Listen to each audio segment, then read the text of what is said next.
Radhe Radhe friends, कैसे हैं आप लोग। Welcome back to my channel day 6 of SSC preparation.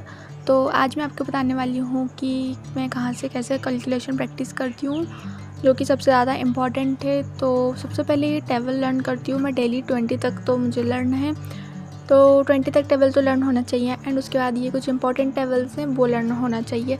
जो ये प्लेलिस्ट मतलब मैंने अभिषेक ओझा सर से कंप्लीट की थी, उनकी 15 कैलकुलेशन थी, ऑलमोस्ट शायद 15 या 30 उनके लेक्चर है, तो मैंने वहाँ से कंप्लीट की थी। तो सबसे पहले मैंने ये टेबल लर्न किए थे एंड उसके बाद उन्होंने स्क्वायर्स करवाए थे। तो 60 तक स्क्वायर्स तो मेरे को वैसे ही याद है, लेकिन इसके बाद जो स्क्वायर्स हैं उसके लिए ट्रिक्स की ज़रूरत है। दैन उसके बाद ये इम्पोर्टेंट्स कुछ वो हैं ताकि हमको नॉर्मली याद रह सके।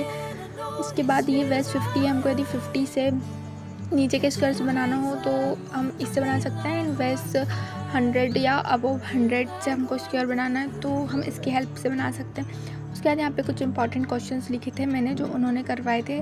उसके बाद मुझे क्यूब तो 15 तक ही याद है, मुझे 30 तक क्यूब याद करना है। एंड उसके बाद कुछ 2-3 इंपॉर्टेंट क्यूब है वो याद करना है, क्योंकि क्यूब्स की भी इंपॉर्टेंस बहुत ज़्यादा है। क्यूब्स हमको जनरली याद नहीं रहते, इसलिए क्यूब तो याद करना ही पड़ेगा। एंड ये क्यूब्स को हम कैसे निकाल सकते हैं और आगे की उसके लिए ट्रिक है, लेकिन ये ट्रिक मुझे अच्छी नहीं लगी है, इसमें बहुत ज़्यादा टाइम लगता है, तो याद करना ही बेस्ट है। और फिर इसके बाद यहाँ पे कुछ रूट्स वैल्यू लिखी हुई है जो कि हमको याद होना चाहिए ताकि हमको क्वेश्चन में टाइम ना लगे। और अब तो सेक्शनल टाइमिंग भी आ गया है, तो जितनी ज़्यादा कैलकुलेशन प्रैक्टिस होगी उतने जल्दी हमारे क्वेश्चन बनेंगे। दैन उसके बाद ये डिवीज़न है कि कैसे हम डिवीज़न कर सकते हैं। जैसे कि यहाँ पे नीचे 8 लिखा है तो हम 2 × 4 उसको लिख के ईज़िली मल्टीप्लाई कर सकते हैं, डिवाइड कर सकते हैं। यदि आपको डायरेक्ट 8 से नहीं आ रहा हो तो आप ऐसा कर सकते हो, मतलब एक नंबर को हम 2 उसमें डिवाइड करके कर सकते हैं। दैन उसके बाद यहाँ पर 5, 25, 125 से कैसे डिवाइड करना है डायरेक्ट वो लिखा हुआ है ताकि हमको पेपर में टाइम नहीं लगे। दैन उसके बाद मल्टीप्लाई में भी ऐसे ही सेम है कि जैसे कि हमको नंबर डायरेक्ट मल्टीप्लाई कर सके। दैन उसके बाद इसमें भी ट्रिक्स हैं कि 5, 25, 125 से डायरेक्ट कैसे मल्टीप्लाई करें, डायरेक्ट 11 से कैसे मल्टीप्लाई करें। तो यदि आप ये लर्न कर लेते हो तो बहुत ज़्यादा इजी हो जाता है कैलकुलेशन प्रैक्टिस में, आपको ज़्यादा टाइम नहीं लगेगा फिर क्वेश्चन बनाने में। तो आप भी डेली एटलीस्ट स्टार्टिंग में 15-20 मिनट तो निकाल ही करो कैलकुलेशन के लिए। उसके बाद यहाँ पर फ्रैक्शन समझाया था सर ने कि फ्रैक्शन को हम डायरेक्ट कैसे माइनस प्लस कर सकते हैं।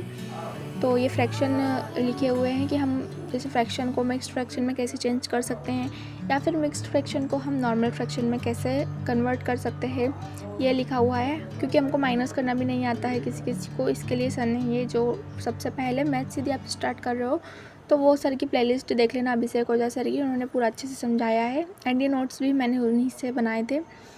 तो ये होने के बाद यहाँ पर डेसिमल समझाया था उन्होंने कि यदि पॉइंट के बाद नंबर है तो हमें डेसिमल के बाद जो ज़ीरो है उनको लगाना चाहिए या नहीं, यदि पहले है तो नंबर 0 लगाना चाहिए या नहीं।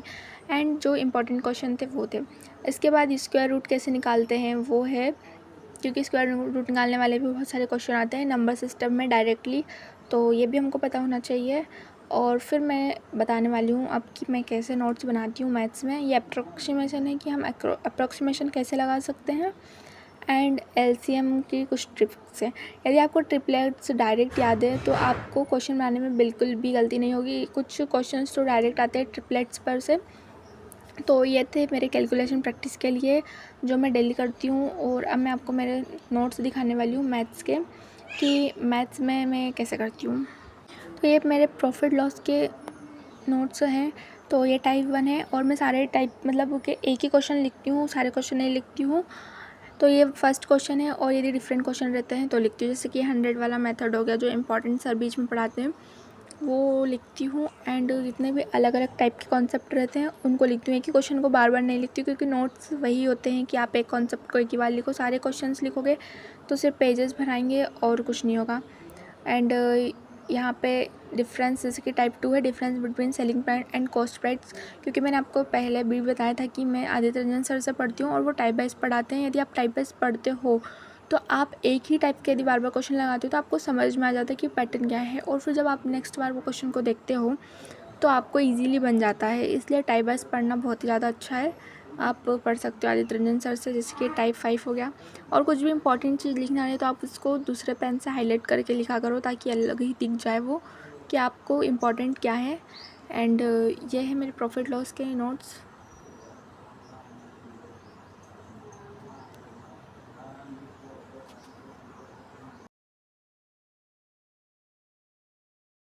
तो ये थे मैथ्स में कुछ नोट्स मेरे और कैलकुलेशन प्रैक्टिस। यदि आपको किसी और सब्जेक्ट पर भी चाहिए हो तो कमेंट में बताना।